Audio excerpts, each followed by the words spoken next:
سلام تخاتلتي جري برودكشن أبجزنا كوينتنا كفتم سالونا سيديانا طاولانا قماشة فينهم أجاش مسلمات ونتكملوا خير سحنا ديناس ولاس زرس حيرسح زفاس سيسسو نحنا خنتكمل لنا نتكمينا كوينتنا يتكم على كلهم مالتي سو نلومي فلي بزبالة انت يا حجالكم ما تيزلخو مش فان كترفيه زشفن ويكا غاشاخ ساعه زمصنا تشفينو خوف زبل نبرت ايكلوناني زفسسو زخونه ነገር ዘረሰሖ ንብረት ኣብ ገዛና ሳሎንና ክኸውን ይኽእል ወይ ውን ካርፔት ከመይ ጌርና ከም ነጽርዮ ዘርኢ መደብ ሒዘልኩም መጽለሁ ክሳብ መወዳእታ ምሳይ ጽና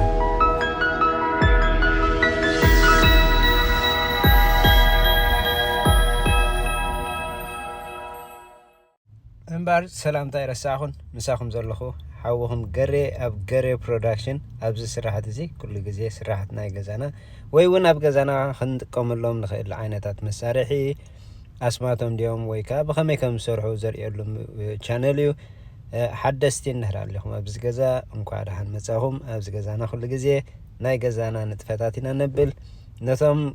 دك جزا عماويل دخنكم كا يا بتتهوني كل جزء تهوني متابع حسابكم هنا زيريتهم أزيد مسجنكم بعد نلومي فلي بزبالة حجلكم ما تيزلخو أزي أب جزانا زفسنا عينات كاربيت وي سالوننا كخوني خيل مزدكنا كل مزدهلونا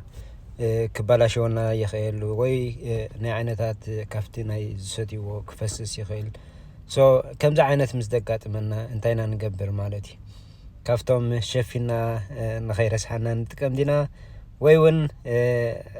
نحساب جزينا يا خيت تقامنا له تراك هيرس حنا كوفنا بلا جزية وحدا يكونن مالتي سلازي نزيد فتح أب جزانا بعدنا دقة خي وسدنا وسايتات كي كفلنا نسر حلو عينتات سراح يزلكم ما تيلخم مالتي زيالك كم زتري وادر لهم هوفر باور كاربيت كلينر ياتبال بقلل زبالة من قد ما أبزخونه كتعطو تخيليا هندلالو وي بداونا خندن بلون خيل ويون تبعبيو تناتا سارفيس لزلخا بخلت من قد كنسر حلانا خيل زيانا من تايا تتكم ناتا باكي مالوا تي ماي زجنقعنا يو بعلا سيحي باخاتن كسلنا مالتي سلازي تي كنقو برزق بانا من الباتا سرارها بزملكت فلي بزبالة ناتا تراينتا ماشين ويا قاطات معا ويون بخمي كم تسرح كاريكم كسر حالكم يسا نلومي جن يا كاريكم تراي اتا عينتات مسارحي كمي جرنا كاربيتنا جزانا من صاف زخونه اب جزانا زلو من صاف كتتريلنا خم تخيل مالتي سو از لك همز تري ودلهم ناي ماي بوتان ناي سامنا بوتان ببينو كلت سيبريت زخونه بوتان لوا زين انتي نقبر افتل علي يا ماي نملو اتسامنا خان قبرولو مالتي سامنا خان بالكلنا حجي ناي كاربيت كلينر ناتو ديترجنت سوفت سامنا لو مالتي زغنا عين سامنا كنت كم نخلو يا كنت كم نخلينا جن اتي عينت ني كاربيت يلوز تسرح سبيسيفيك سامنا جن السو سلازلو كافت خالي سامنا فلي بلاي مالتي من الوقت تي عفرات رايز عفر كخون خلي تحدا خازي عفر لنا ناخستان قبر يكونن هجي بقوب اتناتم عينتات مسارح نهر جزينا يا خا استمرت يكون لنا مالتي يا زي هجي لك كم تري ولا لهم اذن هر ازي زغت مزلخو يتبع داونا مانوال كن قبرو نخيل نجر نهراليو وي اتقفيح بارتنايتا ماشين كاتو زي كل نهر كوينو وي ون كومو ستيك زخونه اب سيبريت بوتا سبيسيفيك بوتا زي رسح نهراليو نوعو خنا نصري مسن دالي يا بزي هاندل جرنا كستاين غوبرو مالتي سلازي اتي قداماي زتطاوم كل اندهراليو اذا ماشين ماي ملئ اتسامنا ناتاون ريدي مس غبركو اتي كصري دليدلخو كاربيت ديو سيديا ديو سالون ديو قديمنا اتي او زلو فاكيوم اندهر جرنايو نمنتاي حجزنا نبل او زخونه افت كاربيت تورقيو دزنها ديو ويون أبلع على زلوا درونا ديو حمد ديو كإللنا يخيل مالتي بدحريو تماي مس قبرنا له نابجك اي كيرني بالعليس كالتيفنا كنصري خلنا يحجزنا مالتي سلازي كنمي ماي مچونغانا وي كنمي ماي متركاسنا اندحرا صرينا يوز تمرص يخون ابي غيرنا نحصبو زبل حتى خمص يخيل ኣብ ዝኾነ ኣብ ገዛና ምናልባት እዚ ደለኽዎ ናይ ፖርች ደገ እዩ ዝኾነ ማይ እንድሕር ፈሲሱ ጣውላ ስለ ዝኾነ ንደገ ንታሕቲ ዝፈስስ ማለት እዩ ከምዚ እንድሕር ዘይብልና ኣብ ዝኾነ ኮንክሪት ናይ ሲሚንቶ መሳሊ እንድሕር ኣብ ገዛና ኣብ ኣፍ ደገ ገዛና ኣለና ወይ እውን ንዕኡ ዝኸውን ማዕሪኡ ጎማ ንፂፍና መታን ምስቲ ናይ ሓመድ ክስታይ ከይኮነና ማይ ምስካዕና ኣሎ እቲ ኣብቲ መሬት ዘሎ ሓመድ መልሱን ኣብቲ ነፅርዮ ዘለና ከይመፀና ማዕሪኡ ዝኸውን ጎማ ንፂፍና እቲ ካርፔት ወይ እቲ ነፅርዮ ነገር ብልዕሊኡ ኮፍ ኣቢልና እንድሕር ኣፅሪናዮ ተመራፂ ይኸውን ምክንያቱ እቲ ንሓፅቦ ዘለና ስመልሹ ናብኡ ንኸይምለሰና ማለት እዩ ሶ እዚኣ ኣብ ኩሉ ክንጥቀመላ ንኽእል ኢና ጥራይ እንታይ ኢና ክንገብር ዘለና ናታ ስፕሬይ ማይ ኣለዋ ልክዕ ኣብቲ ናይ ኢድና መትሓዚ ከምዚ ናይ ስፕሬይ በጠን ኣሎ ንዕኡ ምስ ዘበልናዮ ስፕሬይ ትገብረልና ማለት እዩ ልክዕ ስፕሬይ ጌርና እንድሕር ንቕድሚት ከድና ክንምለስ ከለና ኸ ነቲ ማይ ጌርናዮ ዝፀናሕና ትስሕበልና ማለት እዩ ሶ ክልተ መንገዲ እዩ እንታይ ንገብር ስፕሬይ ክንገብር ከለና ነቲ መጠወቒ ናይ ማንዋል ዘሎ ንዑ ምስ ጠወቕናዮ እቲ ማይ እንዳጨንጓዕ ይኸይድ እሞ ክምለስ ከሎ ኸዓ እቲ ናቱ ብራሽ እንዳሓፀበ ነቲ ዝጨንጓዕናዮ ማይ ከዓ እንዳሰሓቦ ይኸይድ ማለት እዩ ሶ እቲ ላዕላይ ፓርት ናይቲ ማይን ሳምናን ዝሕዘሉ እዩ እቲ ታሕተዋይ ፓርት ከዓ እቲ ዝጨንጓዕናዮ ማይን ሳምናን በቲ ብራሽ ሮል እንዳገበረ እንዳተሓፀበ ነቲ ዝተጨንጓዖ ማይ ከዓ እንታይ ትገብሮ መሊሳ ትስሕቦ ማለት እዩ ሶ እቲ ዝተሰሓበ ማይ እናቱ መእከብ ኣለዎ እቲ ዝጭንጓዕ ማይ ከዓ እናቱ መእከብ ኣለዎ ማለት እዩ በበይኑ ነናቱ ቦታ ኣለዎ ማለት እዩ ስለዚ ከምዚ እንዳገበርና እቲ ዘድልየና መፅረይ ክነፅር ንኽእል ማለት እዩ ነዊሕ ግዜ እንዳ ካርፔት ክትወስዶ ምናልባት እቲ መሕፀቢኡ ንሓንሳብ ኣይመጣጠን ምስቲ ዋጋ ዝገዛእናዮ እቲ ካርፔት እቲ መሕፀቢኡ ካብኡ ንላዕሊ ኮይኑ ዝፀንሓሉ ግዜ ኣሎ ማለት እዩ ኣብ ርእሲኡ ድማ ቆፀራታት ብምግባር ተፀቢኻ ክኸውን ስለ ዝኽእል ከምዚኣ እንድሕር ጌርና ኣብ ገዛና ግን ሓደ ግዜ ከፍ ኢልና ምስ ገዛናያ ንኩሉ ግዜ ክጠቕመና ትኽእል እያ ማለት እዩ ኣብ ካርፔት ኣብ ሳሎን ክንሓፅበሉ ንኽእል ኢና ሳሎንና እውን ጨርቂ ክሳብ ዝኾነ ክንሓፅበሉ ንኽእል ኢና ጥራይ እንታይ ኢና መሕፀቢ ረኺብና ኢልና እቲ መጠን ማይ ንጭንጉዖ ማዕሪኡ ኸ ክንስሕቦ ከም ዘለና ማለት እዩ ማይ ጨንጉዕና እንድሕር ከም ዘለዎ ገዲፍናዮ ከይሰሓብናዮ እቲ ማይ ሽዑ ኣብቲ ሳሎን እንድሕር ኣትዩ እቲ ግዜ ክሳብ ዝነቅዝ ዝወስዶ ግዜ እሞ ኣብ ገዛ ብምዃኑ ቁርባኡ ክፈላለ ይኽእል እዩ ማለት እዩ ስለዚ እቲ ዝጨንጓዓኻዮ ማይ ማዕሪኡ ኸ ክንስሕቦ ክንክእል ኣለና ክንስሕቦ ከለና ሕጂ እቲ ዝስሓብ ማይ የርእየና እዩ ማለት እዩ ኣለዎን የብሎን ሲ ብዓይንና ስለ ንሪኦ ክንስሕቦ ከለና እሱ እውን ይሕግዘና እዩ እዛ ናይ ኢድ ትቦ ትሪእዋ ዘለኹም ዝተፈላለየ ዓይነት ቅርፂ ዘለዎ ሳይዝ ዘለዎ እቲ ናይ ቅድሚት ማለት እዩ ኣለዎ ምስ ዝጋጣጠም ክንቅይሮ ንኽእል ኢና እቲ ብራሽ መሕፀቢ እቲ ኣንግልናቱ ክንቅይሮ ንኽእል ኢና ብኩሉ ዘለዎ እዩ ማለት እዩ ኣብ ፀቢብ ቦታ ክኸውን ከሎ እቲ ንእሽቱ ንጥቀም ርኢኹም ሕጂ እዛ ዓባይ ብታሕቲ ናታ ብራሽ ኣለዎ እሱ እቲ ዝሓፅበልና ማለት እዩ ሶ ዓይነታት ካርፔት ይፈላለዩ እሱ ከዓ እንታይ እዩ እቲ ለማፅ ካርፔት ኣሎ ባርቦኒ ዝብልዎ ከዓ ባርቦኒ ብጥልያን ይመስለኒ ጨሓም ማለት እዩ እቲ ጨጉሪ ዘለዎ ካርፔት ከዓ ኣሎ ማለት እዩ ስለዚ እቲ ፍልልያት ሕጂ ኣብቲ ጨጉሪ ወይ ከዓ እቲ ለማፅ ዘይኮነ ካርፔት እንድሕር ኮይኑ ዝኾነ ነገር ርፍራፍ ዝወጥቀና ነገር ኣብኡ ስቲክ ክኸውን ይኽእል እዩ ኣብኡ ካኣቱ ይኽእል እዩ ማለት እዩ እቲ ለማፅ እንድሕር ኮይኑ ከዓ ከምኡ መጠን እሱ ከዓ ነናቱ ብልጫ ኣለዎ ማለት እዩ ስለዚ እቲ ማይ ምስ ተርከስናዮ ሕጂ ሪኢኹሞ ቫኪም ጌርና ፅሪናዮ እቲ ንዑ ዝሕዝ ዝነበረ ምስ ኣለና ከዓ ንምፅራዩ ይቐለልና ማለት እዩ ሕጂ ኣነ እንታይ ተጠቒመ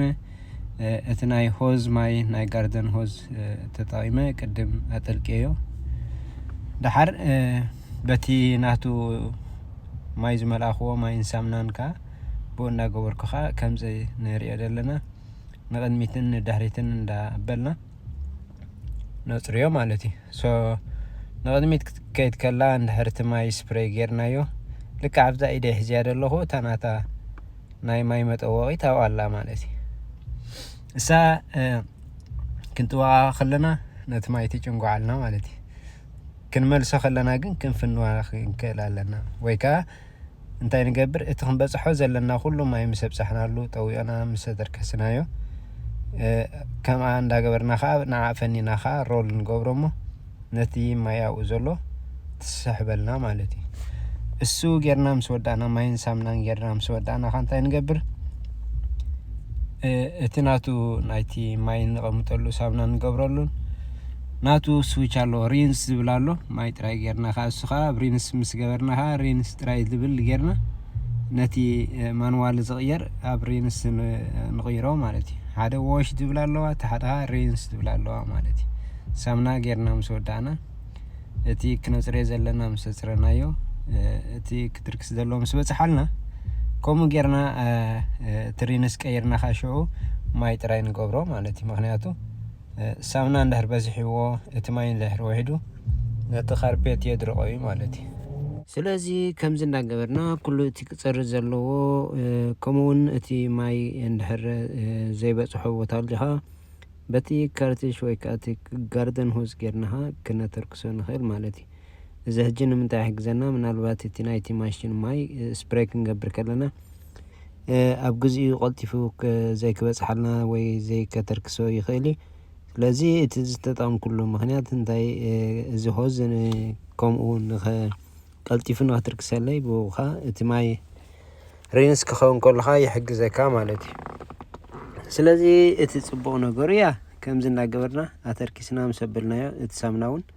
ካብኡ ካብቲ ናይቲ ማሽን ስለ ዝወፅእ ምስቲ ናይ ማይን እቲ ናይ ሳምናን ብሓንሳብ ሚክስ ኮይና ተውፃልና ማለት እዩ ብድሕሪኡ ከምኡ ጌርና ስፕሬይ ምስ ገበርናዮ ኩሉ ግዜ ከም ተቐዲመ ዝበልክዎ እዛ ማሽን እዚኣ ንቕድሚት ክንደፍኣ ከለና ማይ ትጭንጓዓልና ንድሕሪት ክንመልሳ ከለና ከዓ እቲ ናቱ ናይ ስፕሬይ እንድሕር ፈኒናዮ ነቲ ዝጨንጓዕናዮ ማይ ብራሽ ሮል እንዳገበረት ነቲ ማይ ትስሕበልና ማለት እዩ ሕጂ ክንገብሮ ዘለና ከምኡ ምስ ኣፅረናዮ እቲ ኣብኡ ዝተርፍ ማይ ብግቡእ ክንስሕቦ ክንክእል ኣለና ክሳብ እቲ ማይ ነቒፁስ በቃ ማይ ከም ዘይብሉ ምስ ተረፈ እንድሕር ኣቢልናዮ ፅቡቕ እዩ ማይ ኣብኡ ኣብቲ ካርፔት እንድሕር ገዲፍናዮ ግን እንታይ ክገብሮ ይኽእል እዩ ሓደ ምስቲ ናይ ሳምና ከድርቆ ይኽእል እዩ ካልኣይ ከዓ እቲ ርስሓት እውን ኣብኡ ኮፍ ክብል ስለ ዝኽእል ማለት እዩ ብዝተኻእለ ሽዑ ያ ማይ ምስ ተበለ ማይ ምስ ወደት እታ ማሽን ዋላ ከይወደአት ከላ እቲ ናይ ማይ ስፕሬይ ተደይ ጠዊቕናዮ ማይ ስፕሬይ ክገብር ኣይክእልን እዩ ማለት እዩ ብድሕሪኡ እቲ ቀዳማይ ክፋል ከምዚ ጌርና ኣጠልቂና እቲ ሳምና ተጠቒምና ወይ ከዓ ኣብ ዝተወሰነ ቦታ እንድሕር እቲ ርስሓት ዘለዎ ይኹን ኣብ መንጎ ከምዚ ጌርና ምስ ኣፅረና እንድሕር ኣብ ዝተፈለየ ቦታ ናይቲ ካርፔትና ወይ ናይቲ ነፅርዮ ዘለና ቦታ ዝተፈለየ ንእሽተይ ዘይፀረየ ቦታ እታ ማሽን ክትበፅሖ ዘይከኣለት እንድሕር ኣልዩ ድማ ከምዚ ንሪኦ ዘለና እዚ ትቦ ተጠቒምና ድማ ብማንዋል ኣብቲ ንደልዮ ቦታ ክነፅሪ ንኽእል ማለት እዩ እቲ ፅቡቕ ነገሩ ናይዚ እቲ ትቦ ፍሌክሲብል እዩ ናቱ ማይ ስፕሬየር ኣለዎ ምስቲ ከምቲ ልክዕ ናይታ ማሽን ክንገብሮ ፀናሕና ብኢድና ክነፅርዮ ከለና ድማ ልክዕ ናቱ ስፕሬይን ማይን ይመፀና እዩ ማለት እዩ ከምዚ ትሪእዎ ደለኹም ዛብዚ ኢደይ ደላታ ናታ ስዊች ኣላታ ናይ መኽፈቲ ማይ ከምቲ ዝበልናዮ ድማ እቲ ማይን ሳምናን ድማ ብሓንሳብ ሚክስ ኮይኑ ስለ ዝመፀና ማለት እዩ ፕላስ ከምኡ እውን ስፕሬይ ምስ ገበርናዮ እውን ልክዕ እቲ ቫኪዩም ናይ ምስሓብ ናይቲ ማይ እውን በዚኣ ዝጥቀመላ ዘለኹ ጌርና ከዓ ክነብሎ ንኽእል ማለት እዩ እዚኣ ሕጂ ኣብ ፀቢብ ቦታ እንድሕር ኣልዩ እቲ ዓባይ ማሽን ክትኣትዎ ዘይትኽእል ክትበፅሖ ዘይትኽእል እንድሕር ኮይኑ ከምዚ ጌርና በዚ ማንዋል ብኢድና በቲ ንእሽተይ ተጠቒምና ከዓ ክንሰርሓሉ ንኽእል ንከምኡ ከዓ ይሕግዘና ማለት እዩ እዚ ኣንግል ናቱ ኣንግል ኣለዎ እቲ ናይ ጫፉ ምስኡ ከዓ ናቱ ብራሽ ኣለዎ እቲ ሃርሞ ንደሊ ክነፅርዮ ንደሊ ቦታ ድማ ይበፅሓልና ማለት እዩ ከምዚ ፅብብ ዝበለ ቦታ ወይ ኣንጎሎታት ዘለዎ እንድሕር ኮይኑ ድማ ከምኡ ነቲ ናይቲ ክስታይ ርእሱ ቀይርና በብናቱ ዲዛይን ዘለዎ ናቱ ዓይነት ቅርፂ ዘለዎ ቁመትን ሳይዝን ዘለዎ ስለ ዝኾነ ኣብቲ ፀቢብ ቦታ ዝኾነ ከዓ በቲ ፀቢብ በቲ ረቂቕ ጌርና ተጠቒምና ቀይርና ንዕኡ ክንጥቀመሉ ንኽእል ማለት እዩ እቲ ፅቡቕ ነገራ ናይዛ ማሽን እዚኣ ኣብ ኩሉ ኣብ ዓቢ ቦታ ኣብ ንእሽተይ ቦታ ኣብ ጸቢብ ዝኾነ ቦታ ክንሰርሓላ ትሕግዘና እያ ማለት እዩ። ከምዚ ጌርና ያ እቲ ፍሉይ ቦታ እንድሕር ብፍሉይ ርስሓት ዘለዎ ርኢና እተን ዘለዎኦም ቦታ ጥራይ ቅድም ከምዚ ጌርና ክነጽርየን ንኽእል ማለት እዩ። እቲ ስፕሬይ ከዓ ያ ከም መጠኑ እቲ ስፕሬይ ከዓ ልክዕ ኣብቲ ዘድልየና ቦታ ከዓ ስፕሬይ እንዳገበርና እቲ ክንሓጽቦ ዘለና ንሓጽብ ማለት እዩ። ስለዚ እዛ ማሽን ያ ንኹሉ እያ ትጠቕመና ማለት እዩ። ዋላ እውን ካርፔት ጥራይ ዘይኮነ ሰድያ ክነሓጽበሉ ንኽእል ኢና፣ ሳሎን ክነሓጽበሉ ንኽእል ኢና፣ ከምኡ እውን መኪናና ኣብ መኪናና ዝኾነ ናይ ጁስ መሳሊ ናይ ዝኾነ መስተ ዝፈሰሰና ኣብ መኪናና እውን ክትሓጽበልና ትኽእል እያ ማለት እዩ። ያ በዚ ልክዕ በዚ ናይ ማንዋል ጌርና እቲ ናይ መኪናና ድዩ ወይ እውን እቲ ጸቢብ ቦታ ክንሓጽበ ንደሊ ክንሓጽብ ንኽእል ኢና። ካልእ ከም ክስታይ መዘኻኸሪ ግን ልክዕ ኣብ ሳሎን ወይ ከዓ እቲ ብዙሕ ስፖንጅ ዘለዎ ቦታ ክንሓጽብ ከለና እንታይ እዩ ልዕሊ እቲ ላዕለዋይ ካቨር ብትሕቲኡ ስፖንጅ ኣሎ ናይ ዝኾነ ማለት እዩ። ንበል ሕጂ ናይ ካርፔት ናይ መሬት ናይ ገዛና እንድሕር ንውልውል ኣለና ኮይንና ብትሕቲ እቲ ላዕለዋይ ክፋል ብትሕቲኡ ስፖንጅ ኣሎ። እዚ ስፖንጅ እዚ ማይ እንድሕር ሒዙ እሞ ከዓ ማይ ምስ ሓዘኻ ብግቡእ እንድሕር ዘይስሒብናዮ እቲ ጨንጓዕናዮ ማይ ኣብኡ ኣብቲ ስፖንጅ ኣትዩ ኮፍ ክብል ይኽእል እዩ። ስለዚ ግዜ ክወስድ እዩ ንኽነቅጽ ማለት እዩ። ማዕረ እቲ መጠን ስፕሬይ ዝገበርናዮ ናይቲ ማይ ምስ ወዳእና እቲ ማይ ስፕሬይ ምግባር ከዓ ክንስሕቦ ብግቡእ ክንስሕቦ ኣለና። ሓደ ቀልጢፉ ይነቕጸልና እዩ፣ ካልኣይ ከዓ እቲ ታሕቲ ዘሎ ቦታ ነቲ ማይ ከም ንስሕቦ ንገብር ማለት እዩ። ድሓር ካብ ዝኾነ ጨና ገለ እውን ክከላኸለልና ኽእል እዩ። ከምዚ ጌርና ሓጺብና እንድሕር እኹል ንፋስ ዘይኣትይዎ እቲ ቦታ ወይ እውን መንቀጽ ብግቡእ ክነቅጽ እንተዘይክኢሉ እቲ ስፕሬይ ዝገበርናዮ ማይ ልክዕ ኣብቲ ስፖንጅ ስለ ዝጸንሕ እሱ እውን ብግቡእ ንፋስ ክኣትዎ ዕድል እንድሕር ዘይረኺቡ ጨና ክገብረልና ኽእል እዩ። ኣብ ከምዚ ቁሩብ ጥንቃቐ የድልየና። እንታይ እዩ እቲ ዝገበርናዮ ጥራይ ብግቡእ ክንስሕቦ ከም ዘለና እቲ ማይ ማለት እዩ። እቲ ማይ እንድሕር ወፂኡ ሽዑ ሓደ ንምንቃጹ ቀልጢፉ ይነቕጸልና፣ ካልኣይ ድማ ኣብኡ ዝተርፍ ዝኾነ ነገር ክሳብ ዘየለ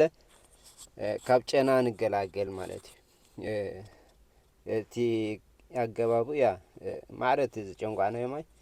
ማዕረ ማዕሪኡኻ ክንስሕቦ ኣለና ማለት እዩ። እዚኣ ልክዕ እታ ናይቲ ማይ ክንስሕቦ ከለና ትእክበልና መእከቢት እያ። በቲ ላዕሊ ዘሎ እቲ ቀንዲ ንሓጽበሉ ማይ እዩ። እዛ ታሕቲ ዘላ ከዓ ካብኡ ካብቲ ስፕሬይ ዝመጽእ ትሕዘልና ማለት እዩ። እሳ ክትመልእ ከላ ድማ ልክዕ ንዓ ኸፊትና እቲ ማይ ክንጭንጉዕ ኣለና። መታ ነቲ ካልእ ዝመጽእ እውን ትርፊ ቦታ ክህልወና ማለት እዩ። እዚ እምበኣር ረኢኹም ሕጂ እቲ ክስታይና ምስ ሰሓብናዮ እዛ መእከቢት ናይ ረሳሕ ማይ ትመልእ ማለት እዩ። ክሳብ ክንደይ ርስሓት ማይ ረእይዎ ሕጂ እቲ ካርፔት ጽሩይ ኮይኑ ክመስለና ጸንሕ ብዙሕ ነገር የውፅእ ማለት እዩ።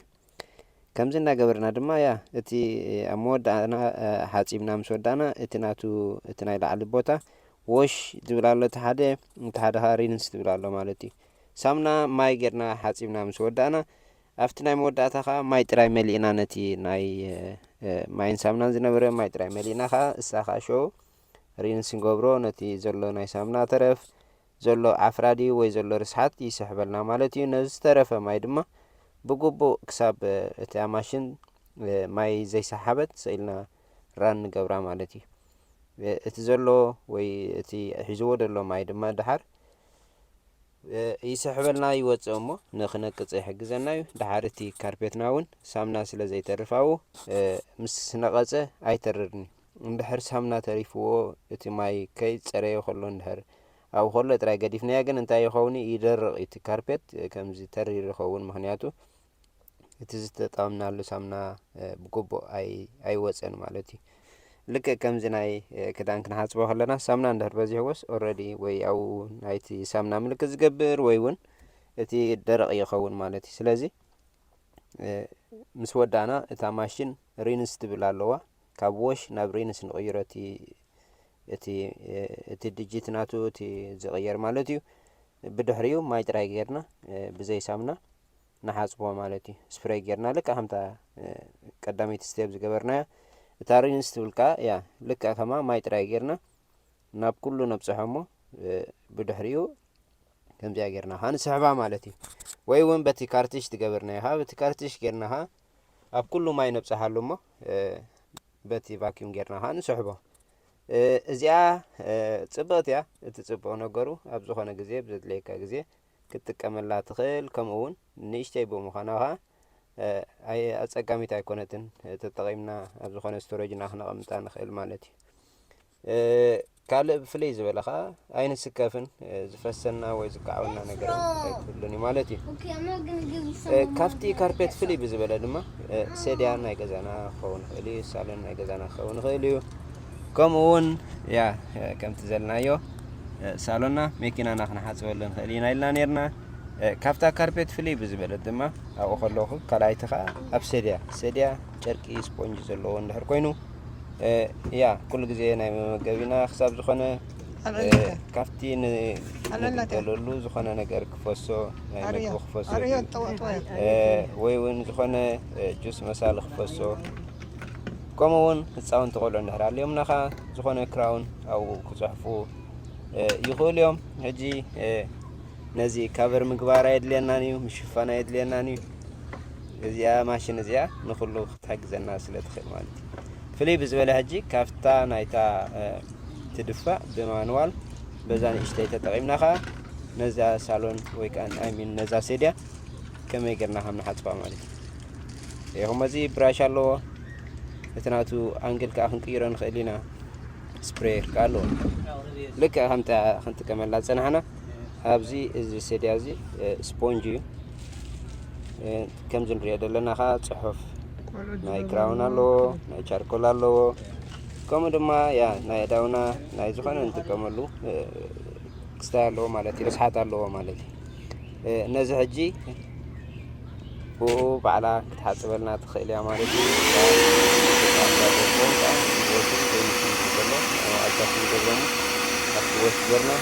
ቅድም ስፕሬይ ማይ ንገበሉ ቅድናይ ከምቲ ዝበልና ጣምናን ናይ መናቱ ቦታ ኣለዎ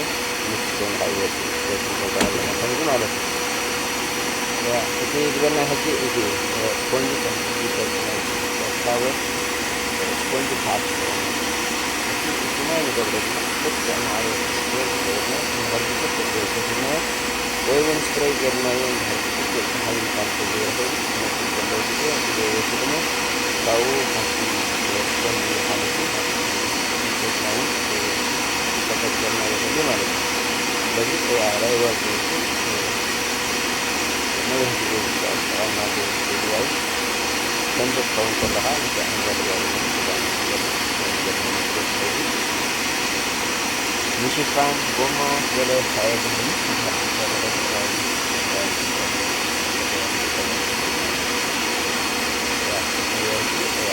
ማለት ከለኻ كان ذكرنا فريم ذكرنا إدراك سلوك اللي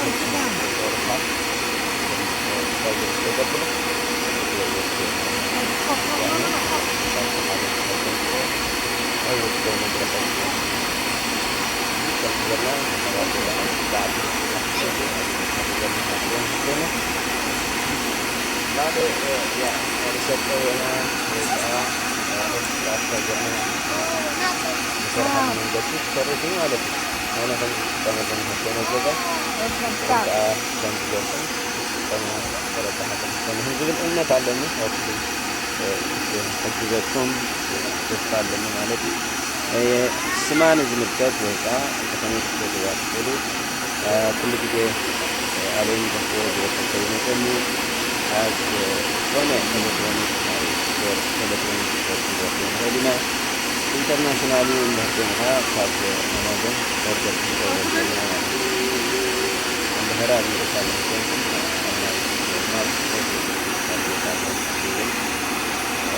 ያ አጥተና ኤሌክትሮኒክስ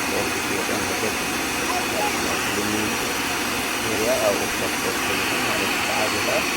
ካብ አማዞን አገኘ ማለት እቲ ዓይነታት ተፈራረፈሉ ከምዚህ ቦታ ልኩ ሳይዙ ይባላል ኩሉ ግዜ ዋጋ ዓይኒ ዋጋ ክንሪኦ ከለና ዋግኡ ናይ ክሰትለት ንኽእል ኢና ናይ ክቡር ክንረክብ ንኽእል ኢና እቲ ኣገልግሎት ከዓ ብናቱ መጠን እቲ ሴቭ ዝገብሮ ናይ ኣገልግሎት ከዓ ብናቱ መጠን ማለት እዩ እቲ ፕራይስ ከምኡ ይፍልል እዩ ካብኡ ክንረኽባ ንኽእል ኢና ምናልባት ሓጋዚት እንድሕር ኮይና ክትረኽቧ ናታ ዲስክሪፕሽን ኣብ ዲስክሪፕሽን ክገድፈልኩም እየ ናታ ሊንክ ካብኡ ኣውፂኹም ከዓ ክትጥቀምሉ ትኽእሉ ኢኹም ወይ እውን ክትርእይዎ ትኽእሉ ማለት እዩ እዚ ሕጂ ናይ ሰድያ ናይ ካርፔት ሓፂብና ላሪኢኹማ እዚኣ ከዓ ልክዕ ናይ ሰድያ ናይ ሰድያ ከዓ ልክዕ ናይ ገዛ ንጥቀመሉ ሰድያ ከዓ ከምዚ ጌርና ንሓፅቦ ከምዚ ጌርና ነፅርዮ ማለት እዩ ስለዚ ቆልዑ እንድሕር ኣፍሲሶምሉ ወይ እውን ባዕልና እውን እንድሕር ኣፍሲስናሉ ስክፍታ የለን ምክንያቱስ ከምዚ ጌርካ ስለ ዝፀሪ ማለት ሕጂ እዚአን ልክዕ እንድሕር ናብቲ ሓደ ሳይድ ብራሽ ጌርና ሮል ጌርና ንከራክትና እተና ምስ ዓዘልና ከዓ ልክዕ ጥራይ ዝወፅእ ክንስሕቦ ክንክእል ኣለና ትሪእዎ ኣለኹም እቲ ባብል ትሪእዎ ዘለኹም ሕጂ ልክዕ እቲ ማይ ስፕሬይ ዝገበርክዎ ክስሕቦ ከሎ ክወፅእ ከሎ ማለት እዩ ከምዚ ጌርና ስሒብና እንድሕር ማይ ዘይወፅዩ ኦልሬዲ እቲ ስፕሬይ ዝገበርናዮ ቦትኡ ሒዙ ወፂኡ ኣሎ ማለት እዩ ስለዚ ንምንቃፅ ጥራይ ንፅበ ማለት እዩ ነዚኣ ታርእሲ ዝተፈላለዩ ኣለዋ ዝብለኩም ዝነበርኩ እዚ እዩ ማለት እዩ እንታይ ይጠቕመና ሕጂ ኣብቲ ዝተፈላለዩ ኣንግል ዘለዎ ቦታ ፀቢብ ክኸውን ይኽእል ፍላት ክኸውን ይኽእል ኣብ ከምኡ ይጠቕመና ማለት እዩ ኣብዚ ስፕሬይ ክንገብር ከለና ብዙሕ ናፍቲ ዕንጨይቲ ተዘይገበርናዮ ተመራፂ ይኸውን ወይ እውን ክነንቁፆ ኢልና ኣብ ደገ ምስ ኣውፃናዮ ከይንርስዕ እሞ ብድሕሪኡ ማይ ከይሃርሞ እቲ ዕንጨይትና እውን ዳመጅ ከይገብረልና ብዝተኻእለ መጠን ኣብቲ ጨርቂ ጥራይ ስፕሬይ ጌርና ወይ ከዓ ስፕሬይ ጌርና ሓፂብና ምስ ወዳእና ኸ ንቑፅ ጨርቂ ጌርና ነቲ ዕንጨይቲ ዘለዎ ኤርያ እንድሕር ኣፅዲናዮ ፅቡቕ ይኸውን ማለት እዩ ረእይዎ ሕጂ እቲ ፍልልያ ትረእይዎ ከምዚ እንድሕር ፀኒሑሲ እንታይ ኢና ንገብሮ ኩሉ ግዜ እንድሕር ረሲሕናስ ረሲሑ ኢልና ዲና ንሓፅቦ ዋላ ሓድሽ ኢና ንቕይር ማለት እዩ ስቲል እቲ ሰድያ ሓድሽ እዩ እቲ ዘሎ ግን ርስሓት ክረአየና ይኽእል እዩ ስለዚ ሰድያ ደይኮንና ክንቀይር ዘለና እዛ ማሽን እዚኣ ክትሓፅበልና ምዃና ፈሊጥና ሓድሽ እንዳሃለዉ ንብረትና ሓደ ካብ ምጉሓፍ ንጥንቀቕ ካብ ስፐንዲን ከዓ ሴቭ ንገብር ማለት እዩ ስለዚ ኣብ ክንዲ ሰድያና ጣውላና ሳሎንና 10 ግዜ ረሲሕ እንዲኢልና ንቕይሮ እዛ ማሽን እዚኣ ሓንሳብ ኣብ ገዛና ሒዝና እቲ ዘድልየና ግዜ ኣብ ከምኡ ዘጋጥመሉ ከምዚ እናገበርና ኣፅሪና ክስታይ ንገብር ኢና ማለት እዩ ተሕግዘና ስለዚ እዚኣ ርአኹማ ልክዕ ርስሓት መሊኡ እቲ ርስሓት ዝመልኦ ድማ ኣብቲ ዝመልኣሉ ግዜ ክንጓሕፎ ኣለና ማለት እዩ እሱ ራን ክገብር ከሎ እሱ እንድሕር መሊኡ ንላዕሊ እዩ ዝወፅእ በቲ ካበር ክስታይ ይኸውን ማለት እዩ ኢኹም ሕጂ ምስ ተሓፀበ ኣብኡ ድፀንሐ ርስሓት ረእይዎ ኣብ መወዳእታ እምበኣር ልክዕ ከምዚ ትሪእዎ ዘለኹም ተሓፂቡ ኩሉ ምስ ነቐፀ ኣብ ቦትኡ ከምዚ ዝመስል ኮይኑልና ኣሎ ማለት እዩ ምናልባት ሓደስቲ እንድሕር ኣለኹም ኣብዚ ገዛ ከምኡ ድማ ሓጋዚ ጠቓሚ ኮይኑ እንድሕር ረኺብኩሞ ሼር ሳብስክራይብ ላይክ ብምግባር ካልእ ሰብ እውን ከምኡ ክሪኦ ይኽእል እዩ ከምኡ ድማ ነዚ ቻነል ካብዮ ይኽእል እዩ ኣብ ቀጻሊ ካልእ ስራሕ ከምኡ ተመሳሳሊ መደብ ሒዘልኩም ክሳብ ዝመፅእ ሰላም ወሰናይ ንዓኹም ዘለኩም ሓሳብ ርእቶ ኮመንት ፀሓፉለይ ክቐርበልኩም ትደልይዎ ወይ ከዓ ከምዚ ስርሓልና እንድሕር ኢልኩምኒ ከምቲ ልሙድ ኩሉ ግዜ ኣብ መንገዲ ስራሕ ዝሰርሖ ክሳብ ዝኾነ ኣነ ዝፈልጦ ናባኹም ከብለ እስኹም ድማ ዘለኩም ሓሳብ ፀሓፉለይ ኣብ ቀጻሊ